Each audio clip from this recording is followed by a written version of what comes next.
He already swung his huge wooden hammer. A lump rose in my throat, but then Alex took a step forward and covered me with himself. No, you don't have to. A second later, I heard a piercing scream. Hey Paula, I dare you to hit on that guy who wanted to meet you so much. I suddenly heard from my friend in a tarantula costume. Today was the Halloween ball at her school. And today was also my 18th birthday. Hooray! I was finally all grown up. Everyone congratulated me today, even the kids from the lower grades. But this new Alex, he just looked like he was about 12 years old and he transferred to her school just a couple of weeks ago. Alex looked very shy, but almost every day he tried to start a conversation with me. I used to ignore him, but I went straight to him. I could hit on a 12-year-old boy. I wanted to show off in front of my friends. I went up to the kid. He was in a soldier costume from the Squid Game and started making eyes at him. You should have seen how he perked up. My friends, meanwhile, were watching the whole scene and giggling, but suddenly the slow dance started playing. I was confused for a second, but I quickly pulled myself together. Well, kid, you're in trouble. I invited Alex to dance. He seemed to be just glowing with happiness. I thought he would be more uptight, but at some point he even put his head on my shoulder. Wow, new guy. While we were dancing, I decided to ask him more about everything because I didn't really know anything, and suddenly it turned out that Alex was also adopted. Well, few people at school knew that I was adopted when I was about 6. My friends seemed to have noticed this hitch. I immediately remembered our deal again. Let's go to the closet, I told Alex. We'll dance there. Alex seemed a little tense but agreed. We calmly walked into the closet right in front of my classmates' noses, and I was just elated. Yes, I can hit on anyone at this party. They thought I'd back out of a promise. In the closet, Alex and I continued to dance, but his mood changed noticeably. He kept looking into my eyes but immediately looked away. Is something wrong? I asked with a smile. I thought he was worried about dancing with the older girl. But what he said next just didn't fit in my head. Be my guardian. You're already 18. Alex suddenly blurted out. What? He quickly mumbled that there was no time to explain. I was in shock. Did the boy lost his marbles? I didn't know what to say to that. But suddenly the music in the main hall stopped abruptly. We heard some noise and ran to see what was going on there. There was a commotion in the assembly hall. Suddenly I saw the police. For a second, it seemed to me that they were just guys from the parallel form in Halloween costumes. But no, they were real cops. Alex nervously moved away somewhere to the side. I didn't understand anything. I watched the cops approach and the other students and show them Alex's picture. They said that the boy had recently disappeared from the orphanage, and now they were investigating the case. Wasn't this some kind of prank? I heard children from Alex's class whispering that Alex was allegedly being stalked by his crazy father. He wanted to regain his parental rights. No, this was too much. Where's this boy? I need to ask him a lot of things. I rushed in the direction Alex had gone, but then the lights went out all over the hall. The commotion only intensified. In the dark, I kept bumping into other students. Someone even started screaming. Yeah, a real Halloween ball. I don't think. Out of the corner of my eye, I saw policemen with flashlights approaching all the guys in costumes from the Squid Game. I stopped and watched with a sinking heart as one of the cops took off the mask from Alex? But there was another boy under it. I breathed a sigh of relief. But where was Alex? I tried to find him, but in vain. He was probably already somewhere far away. After 15 minutes, the police asked everyone to leave the room. Standing in a terrible crush at the exit, I couldn't stop thinking about one thing. Why did Alex want me to become his guardian?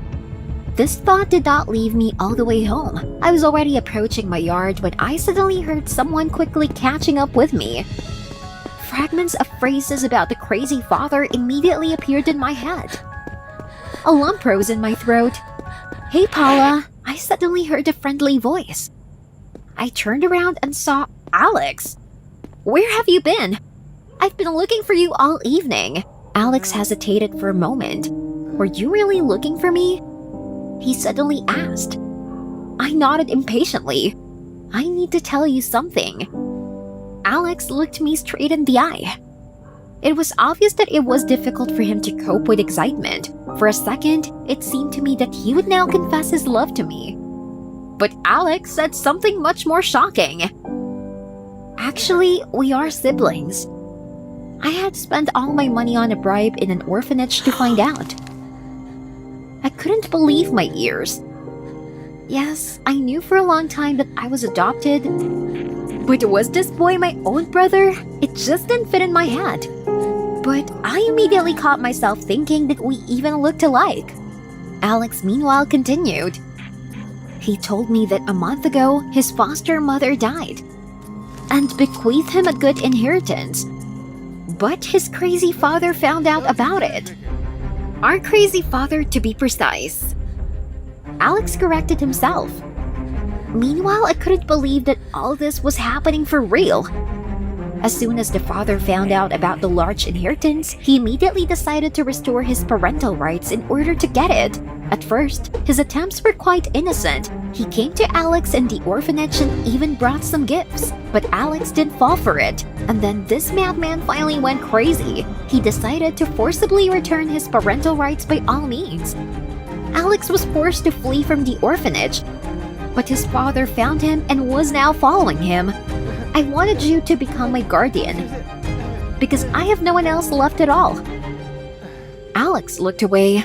I didn't know what to say to him. I was all over the place. "But why didn't you say right away?" That was all I could barely bring myself to say.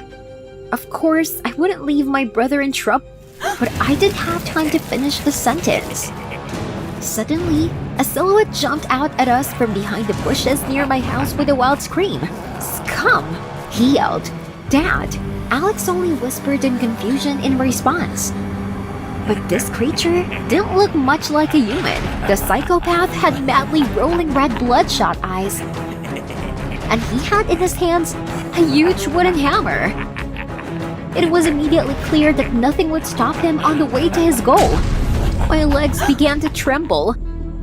"Alex, run!" I just shouted, but immediately turned around and stopped. There was nowhere to run, a dead end. I looked at Alex in confusion. Yeah, that's not how I imagined meeting my biological father. Meanwhile, he was approaching with a nasty grin and constantly muttering that Alex would not walk away now and would become his son again. "Come to Daddy," he shouted to Alex. "And I'll deal with you now." The madman looked in my direction. My vision went dark. "Alex, I think I'm blacking out." My brother looked at me for a second and then took a step forward and covered me with himself. "Alex, don't!" The psychopathic father already swung his huge hammer. I squeezed my eyes shut. Suddenly I heard a piercing scream, but it wasn't Alex who shouted, but our father. I opened my eyes and saw several cops grabbing this madman at once. I was completely confused and couldn't stop shaking. I only hesitantly put my arm around Alex's shoulders. Then one of the policemen came up to us. It turned out that the cops had been following us after school because they immediately noticed something was wrong. But they could not detain the father immediately. They had to wait until he attacked so that the court would have irrefutable evidence of his guilt. The policeman apologized for the fact that we had to go through all this. Now our father was no longer a threat to anyone. When our crazy father was taken away, Alex looked at me and muttered, "Thank you. Thank you for that." I whispered back. It took me a while to come to my senses after the events of that day, and often saw a hand with a huge wooden hammer in nightmares. But soon, everything got better. One sunny Saturday morning as usual, I went down to the kitchen to have breakfast. "Mom, Dad, good morning." I greeted as usual. Yes, I know they are adoptive, but they are the best parents in the whole world. At least because, after all this, they adopted Alex too. "Good morning to you too, little brother," I said cheerfully to him. Of course, all this was very difficult, but I am glad of this turn of fate because, thanks to him, I got not only the coolest and bravest brother, but also a couple of $1 million, which Alex offered to share equally in a brotherly way. Whatever you say, little brother. Did you like the video? Subscribe and like it. Support the channel. Thank you. I burst into my brother's room and blurted out, "Charlie, you're gonna be my boyfriend." He said I was crazy. We were brothers and sisters, but I immediately calmed him down. And I told him that all 11 years at school, I was considered a loser. But it was the last years of my studies, and I decided to prove that I was a cool girl and to win the love of the best guy in school, Dan. How many times have I tried to get Dan's attention? But all my attempts have failed. Everyone just laughed at me and said that Dan wouldn't fall for a nerd. And yesterday, I thought I saw Dan wink at me at school in the locker room. I realized here it was, my chance to change everything. But after hearing me out, my brother Charlie flatly refused to play my boyfriend. Oh, right? Then I said that if he did not help, I would tell our parents that I saw him doing something forbidden with the guys at the party. Charlie panicked and said he was just messing around.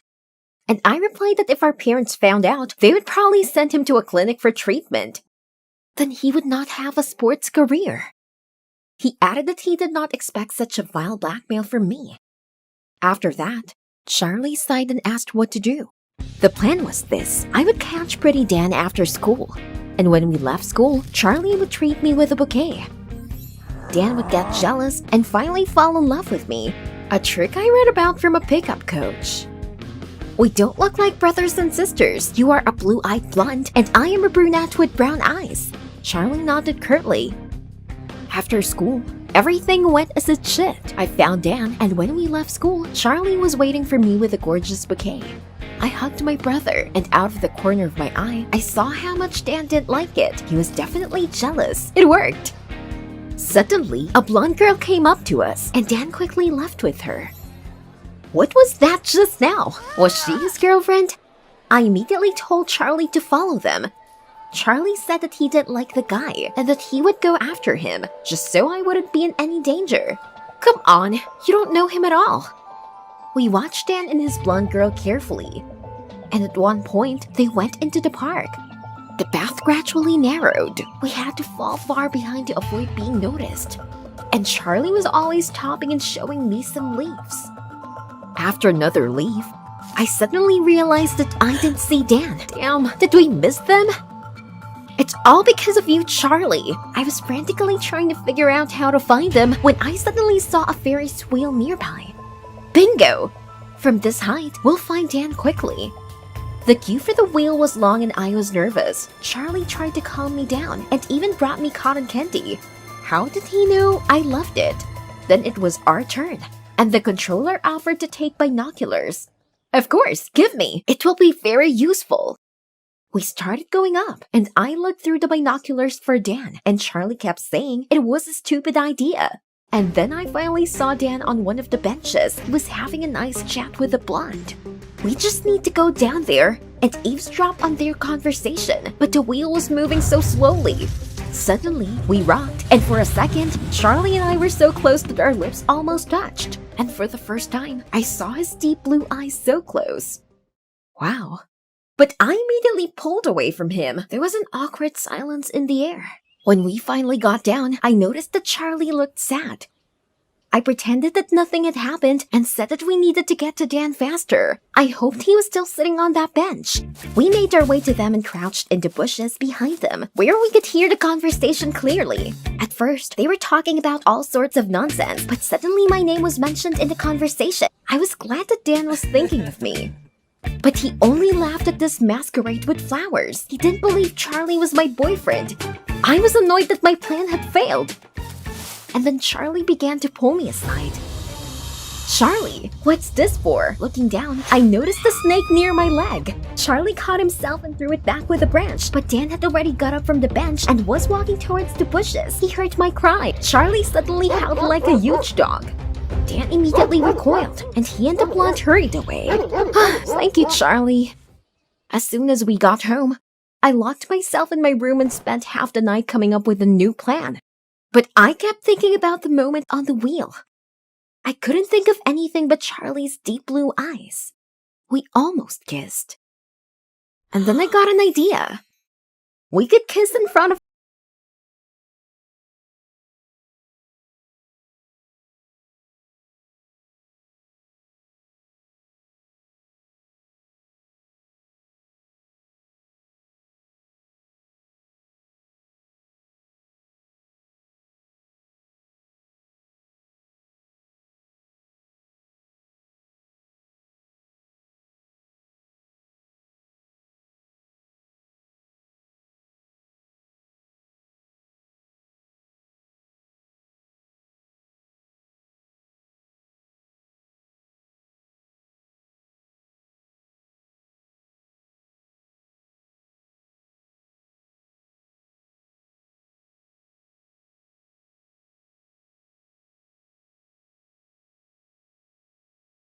And then Charlie suddenly said that I wasn't going anywhere.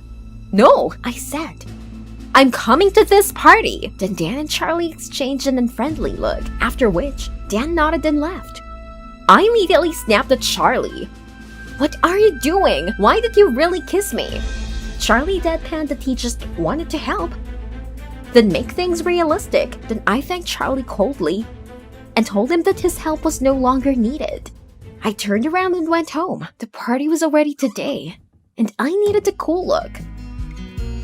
As I picked up my dresses, I banished the thought that my first kiss in life had happened to my brother. And then Charlie came into the room.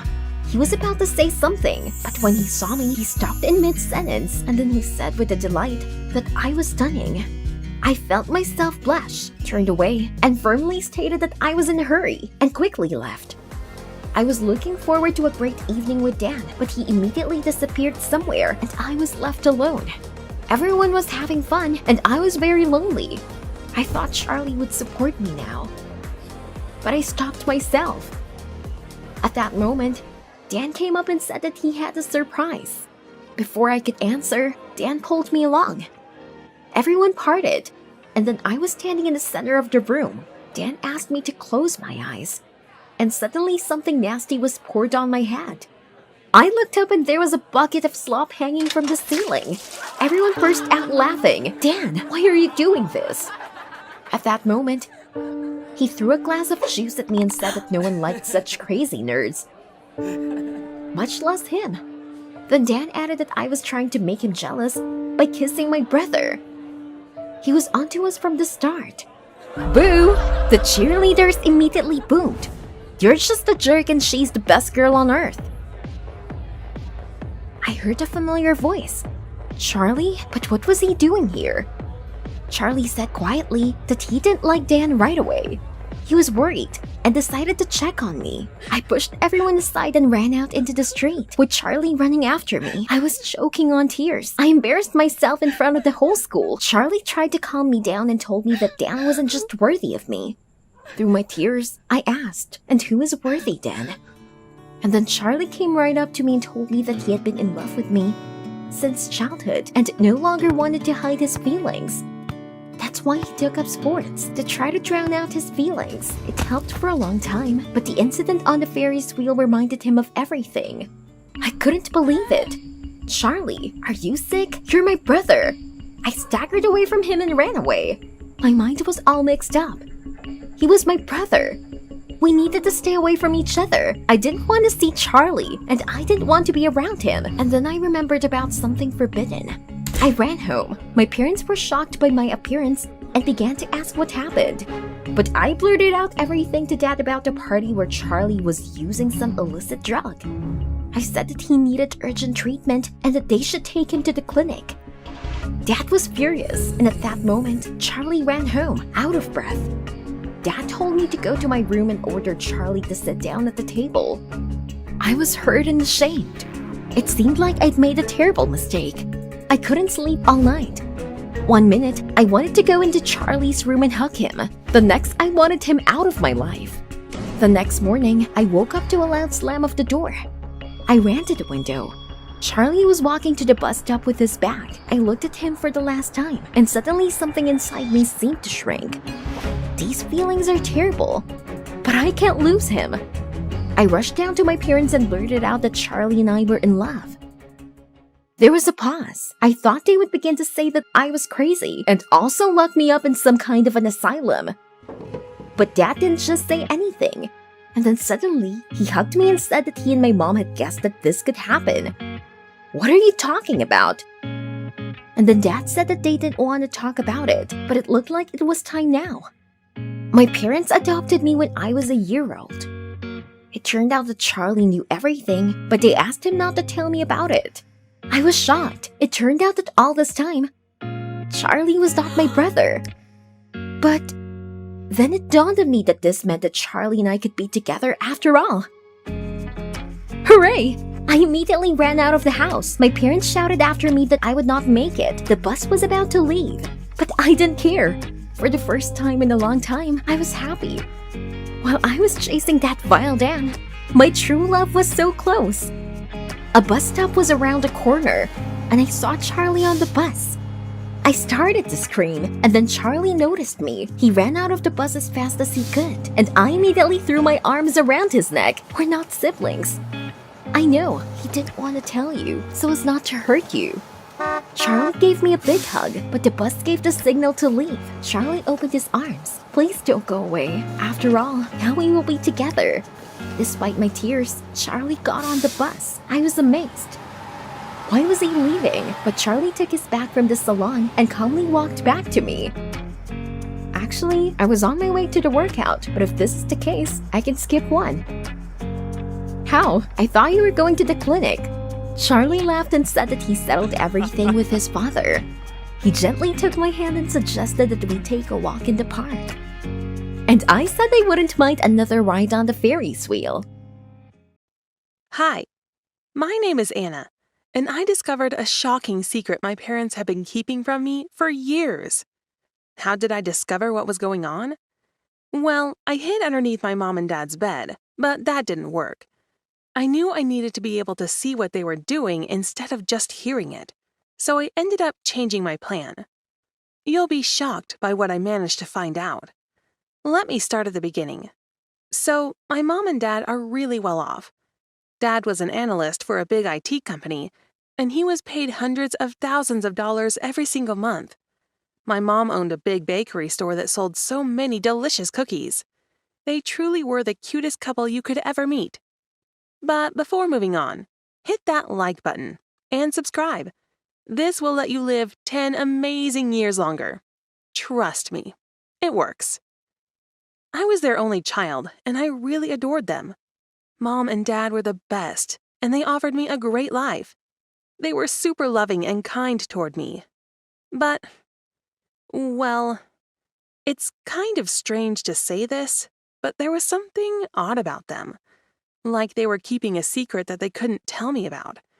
They would lock themselves up in their room at night, and I could never go in, no matter how much I asked them to in the morning.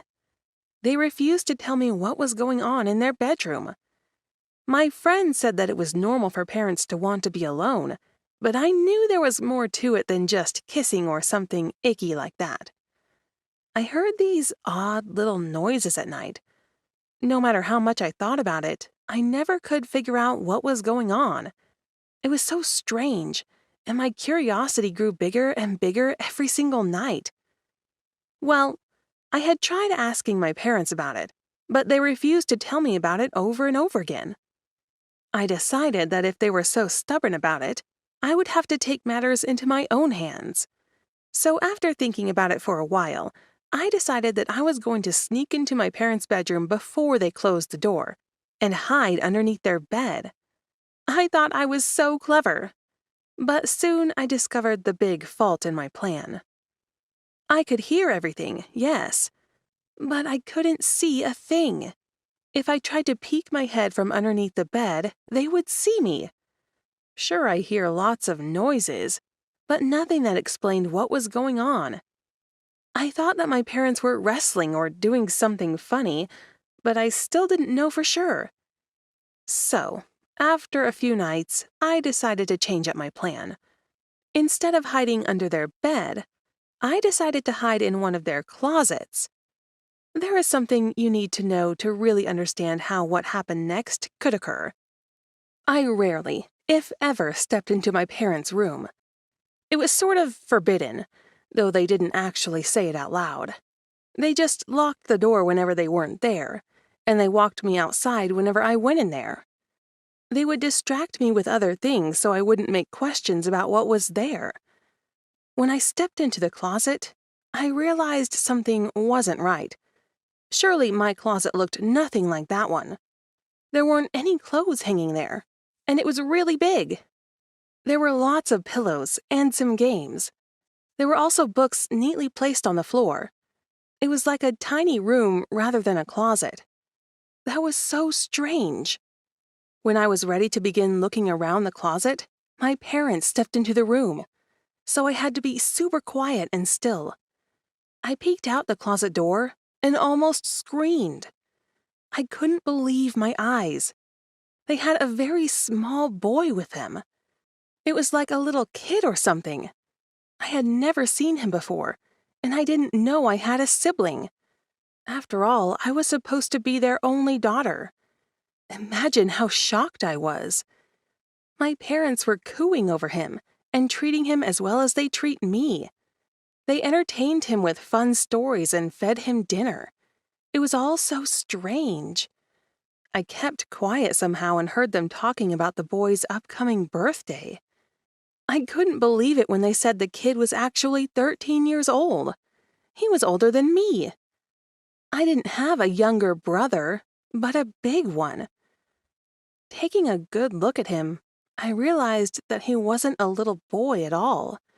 He was just a little person instead. He really looked like a toddler. I was incredibly shocked and sat there in the big closet all night. I realized that was a room my parents had built for my brother. Apparently not the only one, since he didn't walk in there when he went to bed. Since there were books and games in there, it must have been his playroom. The very next day, I confronted my parents about what I saw. They were so shocked and tried to deny it at first, but I wasn't having it. Finally, they admitted that I had an older brother, Linus, and that I couldn't let anyone know about him. They revealed that when they had Linus, Mom had been super worried about how he'd survive in the real world. And so they decided to homeschool him. I told them that hiding him like that was super messed up, and they looked embarrassed. It was clear that they didn't want people to know about their big secret. Honestly, I don't know what to do now. I think that I should let someone know what's going on at my house. But at the same time, I don't want my parents to get in trouble. I need some advice. What would you do if you were in my shoes? Please let me know in the comments. I really do need your advice. Thank you for watching.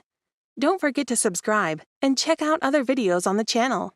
Good day, my name is Jay. I am 18 years old and I just recently graduated from school. All the students in my class, including my teachers, loved me because of my beauty and brilliance. Different guys in my class proposed to me, but I rejected all of them. One day during my class, my history teacher, Mason, told me to wait after school. I waited for him in the class and he proposed to me too. To be candid, I was very happy because I was in love with him. I rejected his proposal, knowing that he would still propose to me again, and then I planned to accept him. As I went to bed that night, I had a dream about him. He told me to wait after school and propose to me again, begging me to accept him. I tried to reject, but he forcefully kissed me. I got in the mood and we continued kissing. He pulled on my skirt and caressed me. He lied on the desk while he carried me on him. Suddenly, I saw some flashes. I quickly got down to check if someone was seeing us. Suddenly, I saw two of those guys I rejected their offers coming out from a corner with each of them holding a camera. Didn't I tell you that I would make love with her? How dare you bet with me? Where is my money? Mason said, laughing as he collected a parcel of money from one of them. I cried as one of them moved the camera to my face and switched on the flashlight. I then woke up scrubbing my eyes. I was very scared to go back to sleep. On getting to school the next day, Mason told me to wait after school. I told him to leave me alone, and I warned him to stop proposing to me if he wouldn't like me to inform the police. Since then, Mason stopped proposing for me till I graduated from school. Did I do the right thing? Or do you think I shouldn't have minded the dream but gave him a chance? Hi, my name is Katie. I'm 19. Have you ever forgotten something very important? As if a certain moment was simply cut out of your memory? Recently, I thought that all the troubles had fallen on my head. I thought the series of problems would never end. Who knew that at the end of the bad luck, I would be truly happy? Watch to the end and find out what it's like to live on without remembering some of the very important events that turn your life upside down. I'm just a normal 19-year-old student, and like any girl, I just love to throw hen parties with my favorite girlfriends. They often make fun of my virginity, saying that I risk remaining an old maid. I try not to pay attention to their jokes. I have certain desires, but I'm determined to lose my virginity to a guy I really love. Yes, I have a boyfriend. His name is Mike. He's a little older than me. He's 22. He often hints at sex, but I still can't make up my mind. Maybe I'm not sure he's the one. By the way, I soon stopped caring about all of this. An event occurred that made me forget everything. My parents and I had a terrible accident on our way home from the hypermarket. Our car was rammed into by a huge Jeep. Mom and Dad died immediately. I could not help my parents, but I still rushed to them. I dreamed that I would see them safe and sound. But unfortunately, the miracle did not happen. Have you ever felt that your life has collapsed like a card house? My condition could be described as follows. I got off with a concussion and bruises, and after 3 days, the doctors let me go home. Mike visited me in the hospital, but I just didn't have the energy to talk to him. I told Mike that we were breaking up. To be honest, I didn't see much distress on his face. He probably didn't know how to deal with the withdrawn, strange, pale girl I was turning into either. A couple of times, my friends visited me. They didn't understand why I decided to break up with Mike, but didn't ask any unnecessary questions. Just entertained me as they could. After I was discharged, I realized that I just couldn't stay in my home. Everything reminded me of my parents. Tired of screaming in agony, I called my friend Julia. Julia offered to live in her older brother's apartment. He went on a business trip for 6 months, leaving his sister in charge of his parrot. Now it was my job to feed the talking cockatoo. Well, maybe at least a chatty bird would save me from loneliness. I liked the apartment, spacious and cozy. After feeding the surprised bird, I decided to go for a walk to properly explore the surrounding area. I ran into a very nice guy in the elevator. He immediately smiled at me and told me that his name was Steve, and he lived on the floor above me. I didn't even look at him. I needed to let him know that I wasn't in the mood for flirting. I put on my headphones, got out of the elevator, and went about my business. The next morning was strange. I was awakened by the screams of the parrot. It proudly sat on the roof of the cage. I could have sworn that I had locked the cage that night, but apparently the parrot was able to open it with his beak. I put the arguments on hold for later and decided to have a cup of coffee. When I found my cup washed and sitting in the cupboard, I was surprised. I remembered putting it in the sink after I drank tea last night. Well, either there was a poltergeist in the apartment or I was gradually going mad. I decided to get some fresh air to clear my head. I met Steve again on the way out of the building. He asked me where I was going. When I told him I wanted to go out for coffee, I immediately regretted it because he was going to follow me. He really wanted to come with me, but I said firmly that I wanted to be alone. I left, aware that he was looking after me in surprise. As I was sitting in the coffee shop, I suddenly remembered that Steve had called me by name. I wondered how he recognized it. If I clearly remember, I did not introduce myself to him. At home, another surprise was waiting for me. Glancing at my easel, I was stunned. The picture that I was going to finish today was completely ready. Have you ever felt like you were going crazy? If so, you understand what I experienced at that moment. But the next week passed relatively calmly. Steve disappeared somewhere, and the cups did not fly out of the sink. The parrot did not leave the cage on its own. I was already calming down until one day I woke up cold because the window was open. I couldn't find a more or less adequate explanation for this incident. I immediately called the doctor, who saw me after the accident and made an appointment. Leaving the apartment, I thought about how to describe my condition more accurately to the doctor, so that he would not identify me in a madhouse.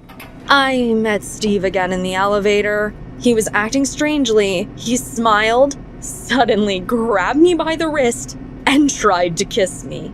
Confused, I pushed him away and slapped him. The guy's face showed confusion. Steve caught up with me in the yard and demanded an explanation, saying that I had sex with him in the elevator and came to visit him at night. And now I hit him in the face and pretended that we didn't know each other. I was taken aback by such audacity. I slapped him again and hurried to the clinic. The doctor performed the necessary procedures, interviewed me, but found no reason to worry. I realized that he didn't believe me. I was grieving, but there was clearly something wrong with me. Seeing that I was dissatisfied, he ordered tests and escorted me out of the office. I returned home. In front of the apartment front door, I found the disc. It was probably from Steve. Well, let me see what this scoundrel has come up with. I picked up the disc and went into the apartment. The disc turned out to be a recording from video surveillance cameras. I was shocked to see myself walk out of the apartment, into the elevator, and literally attack Steve. Watching me have sex with a guy I barely knew, I couldn't believe my eyes. How could I lose my virginity to him? This couldn't be happening. My first time was in an elevator. I imagined this moment so many times, but I never thought that I would lose my virginity in an elevator and even forget about it. I didn't even know if I liked it, or if it hurt, or what it felt like. At that moment, I realized that I definitely need to see a doctor. When I went to the hospital, I was most afraid of meeting Steve. After standing by the elevator and listening for every sound in the entrance, I decided to go down the stairs. I was frankly afraid of meeting Steve, although I knew that I should at least apologize.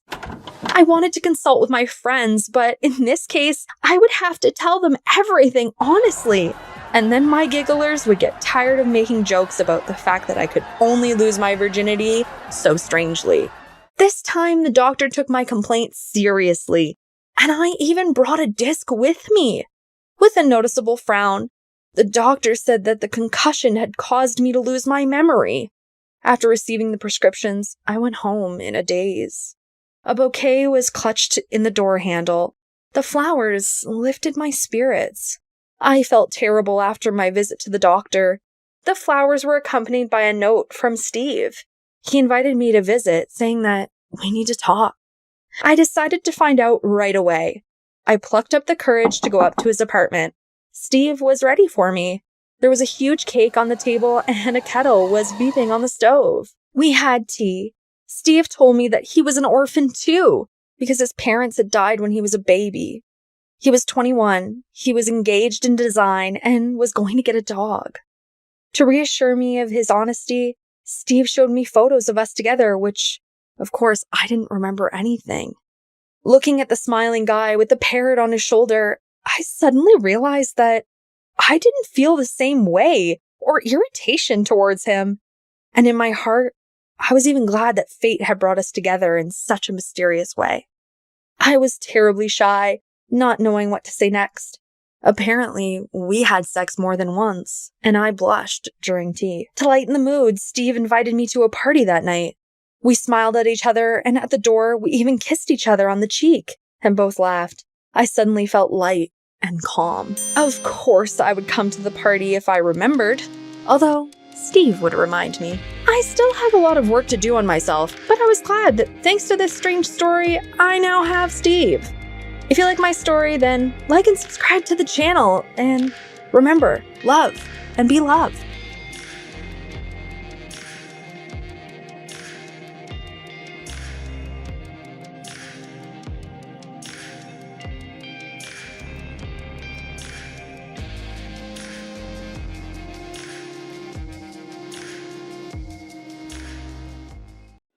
I was so happy to finally meet Pete's parents. We were already approaching the house and his parents met us on the threshold. When I got a little closer, I could see their faces. Oh my god, they were the very people for whom I agreed to become a surrogate mother and bear their child. Of course, Pete didn't know anything. I had to do this to pay for my younger sister's treatment. Milana needed an emergency kidney transplant. The doctors promised to do their best. But I had to find the money. Our parents had long been dead. There was no one else to help. But the amount of money was huge. Where could I get that much? I was desperate. I spent all day looking out for the jobs and suddenly came across an ad finding a surrogate mother for an elderly couple. A lot of money was offered for this. It should be enough. I got tested, went through some procedures, and very soon, the doctor said, "You are pregnant."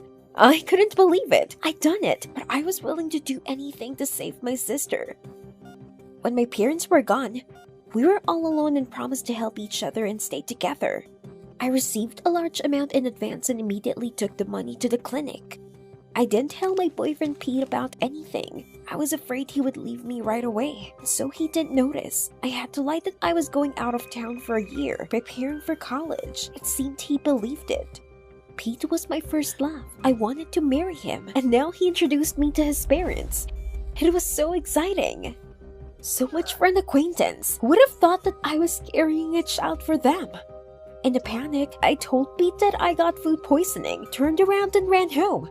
Suddenly the phone rang. It was Pete. I prepared for the worst, but he said that he understood that it had to be exciting to meet the parents of the future husband. Then he added that probably today was not the best option to get acquainted. They recently had a big fight with him because he always hung out until late and his parents were worried and slept badly. After that, Pete offered to help me move out of town, but I insisted that I could handle it myself. The next day, I moved all my things to the country house. As soon as I unpacked, I felt like I already missed Pete, but I checked myself. As long as he didn't find out about my pregnancy, it was the only way I could save our relationship. I had just laid down on the sofa with my book when the doorbell rang. Who was it? In my confusion, I opened the door and saw Pete with a huge suitcase. Pete said he had understood that he wanted to live with me and he wouldn't disturb my getting ready for college. I didn't know what to say. Any girl in my position would have been happy, but I was terrified. He would soon find out about my pregnancy. Nervous, I tried to say that he would be bored here. There was no clubs, no parties. But Pete said not to worry. His friends would be able to come by car. And tonight, there was going to be the first party in honor of housewarming. I was ready to cry. But I decided to tell Pete to go to town right after the party. I needed to be here alone. When the guests were assembled, Pete offered to drink to the hostess. All eyes turned to me. I could barely contain my excitement. I was not allowed to drink alcohol. Nervous, I asked for some water. Pete impatiently responded that he hadn't noticed my craving for a healthy lifestyle before. Then Archie, his best friend, came up to me. I'd only seen him a couple of times before, but I knew everyone thought he was a good guy. And Archie had water in his glass too. He said that for a good mood and fun, you didn't have to drink. But then Pete chimed in and said he knew how to keep me from moping. He brought my favorite Indian food with him. But the smell of the curry made me feel sick, and I immediately ran to the toilet. When I got back, Pete said angrily, "What's wrong with you?" I hesitated and he just turned around and went back to his guests. This was definitely not the time to talk about how I wanted to be alone. Pete was already angry with me, but the right moment to send Pete off didn't come. As days went by, my stomach continued to grow and my hormones turned my mood into a roller coaster. One morning, I woke up in a terrible state. My legs were swollen and it hurt to touch my breasts. And then I saw a missed message on my phone. It was from Pete. "Don't forget, it's my parents' wedding anniversary. Call is at 7 p.m. I hope this time the acquaintance will happen." Damn, I promised to go there. Now I definitely couldn't get away with it.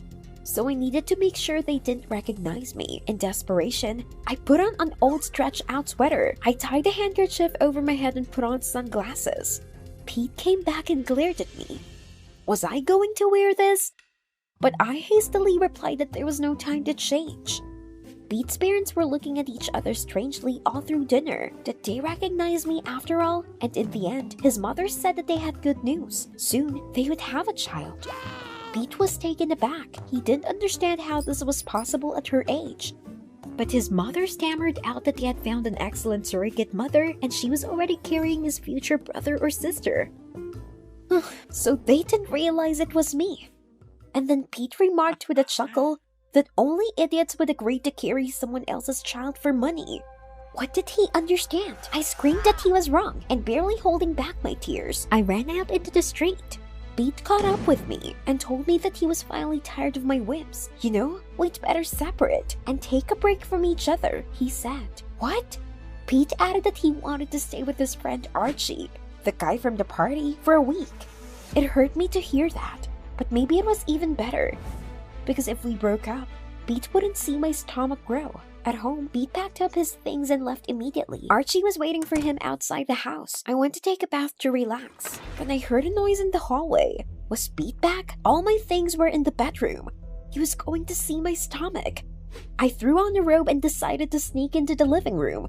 Holding my breath, I tried to move as quietly as possible, but I could hardly move my swollen legs. And then I saw Archie, that friend of Pete's, standing in front of me, stunned. He awkwardly explained that Pete had forgotten his t-shirt and asked him to pick it up so he wouldn't have to see me. He looked down at my stomach. It was perfectly visible under the robe. Hell, he was going to tell Pete now. I felt dizzy with fear, and I started to fall. Archie immediately ran to me and helped me sit down on the sofa. Tears welled up in my eyes. Archie, I didn't mean to deceive anyone. And then I told him that I was carrying someone else's child to save my sister. After that, Archie stared at one point for a long time and was silent. I shouldn't have laughed.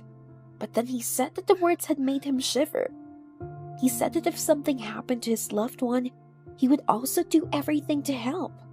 Then Archie noticed that my legs were very swollen. He said that when his mother was pregnant with his little brother, he often massaged her, and he offered to help me. I was taken aback, but agreed. My legs really hurt wildly, and just as Archie started massaging me, I heard, "What's taking Archie so long?" And suddenly Pete was in the room. In a rage, he shouted that he wasn't the least bit surprised that I was already cheating on him. "Pete, wait! You got it wrong!" I thought the world had collapsed. What would happen now? I kept calling Pete for the next week, but it seemed he banned me.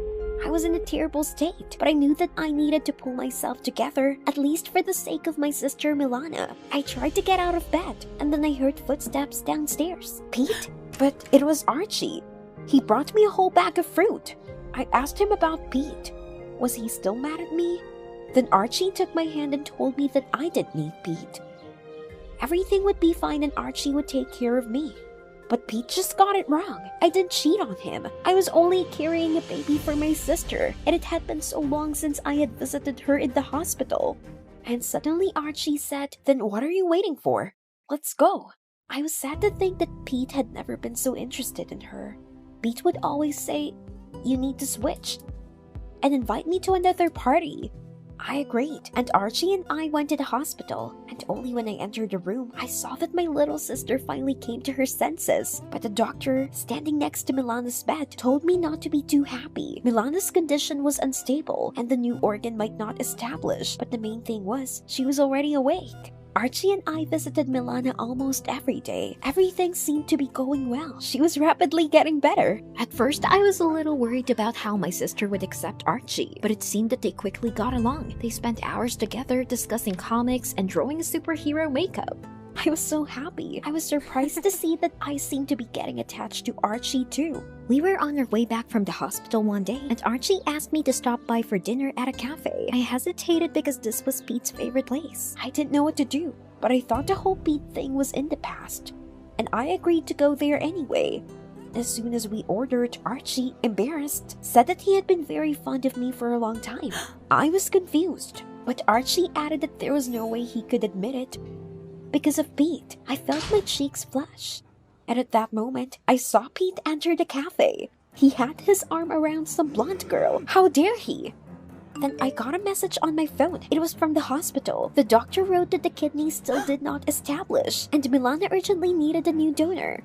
I tried to get up, and suddenly I felt that my water seemed to break. The ground dropped away under my feet again, and I fell into the darkness. I woke up in the hospital. Archie was nowhere to be found, and neither was the baby. What about Milana? God, what's going on? But then the door swung open, and Pete's parents came in, cheering, clutching a small baby bundle to their chest. The doctor also handed me some kind of superhero badge. It was Milana's favorite badge. What did it mean?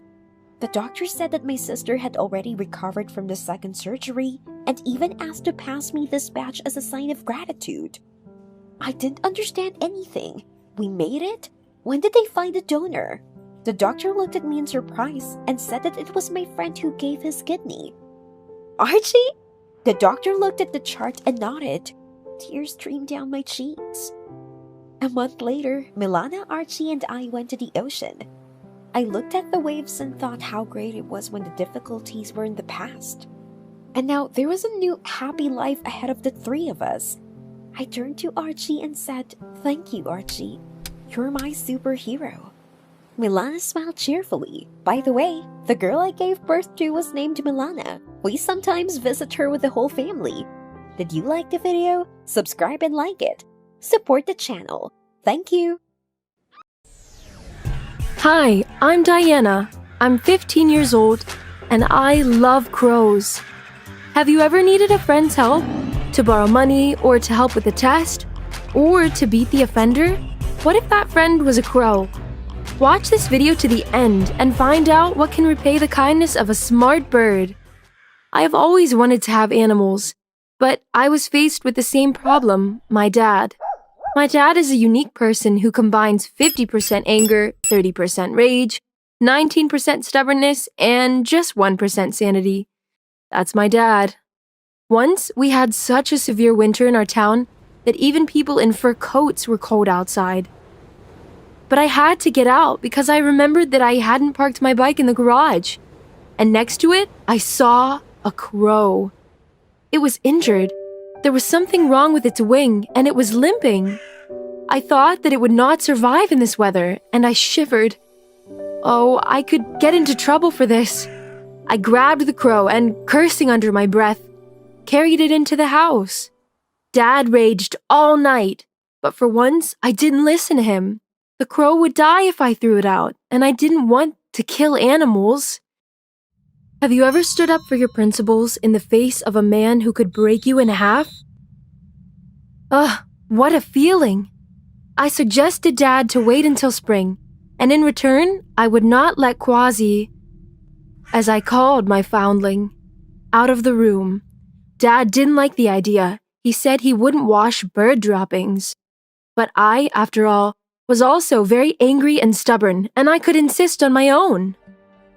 During the winter, we became very friendly with Quasi, and I almost cried when I let her out into the woods. But I had to let her out because she was stronger and could fly safely, and Dad was getting more and more angry. How was I to know that she would not leave me? Quasi began to fly to our lawn, sometimes even with friends. Good thing it always happened during the day when Dad wasn't home. I was very afraid of his anger, and I taught Quasi to fly not to the lawn, but a little further away, to the trash next to the forest. Then, there I hung out with them, fed them, and occasionally did homework. It was great. I felt like a superhero, a girl mistress of the crows. And so, my 2 years passed. But one time, a complete mess happened. I went with my crows to the trash, and Ramona noticed me. She was a stupid and evil viper from a rich family. Everybody was trying to butter her up because otherwise she would ruin your whole life. She was with her henchmen and started pointing like, "LOL, look, she's a bum." What could I say? Have you ever defended your honor with fists? I lunged at Ramona, but her friends intercepted me and started pulling my hair. And then, this happened. Damn, this! a flock of crows gathered above us, and they began to attack the kids. I didn't even notice how many of them appeared. The birds attacked Ramona and her friends, but they didn't touch me. There was a scandal waiting for me at home. A good scandal. I told my mother everything, and instead of feeling sorry for me, she told my father. He arrived in the evening in a ferocious rage. During this time, the parents of Ramona and these guys called us and started complaining, saying, "Your girl beat up our children." Oh, and the evil and terrible Diana single-handedly beat up 2 guys and 3 girls. Who would believe that? Dad and Mom believed it. Most of all, they were angry that I continued to feed my crows and, as they thought, set them on their abusers. All I'd been listening to all night was that my next prank would end up in jail. What was I supposed to do? Obediently take the insults? But Dad wouldn't listen to me. He locked me in my room, took a rifle, and went to shoot the crows.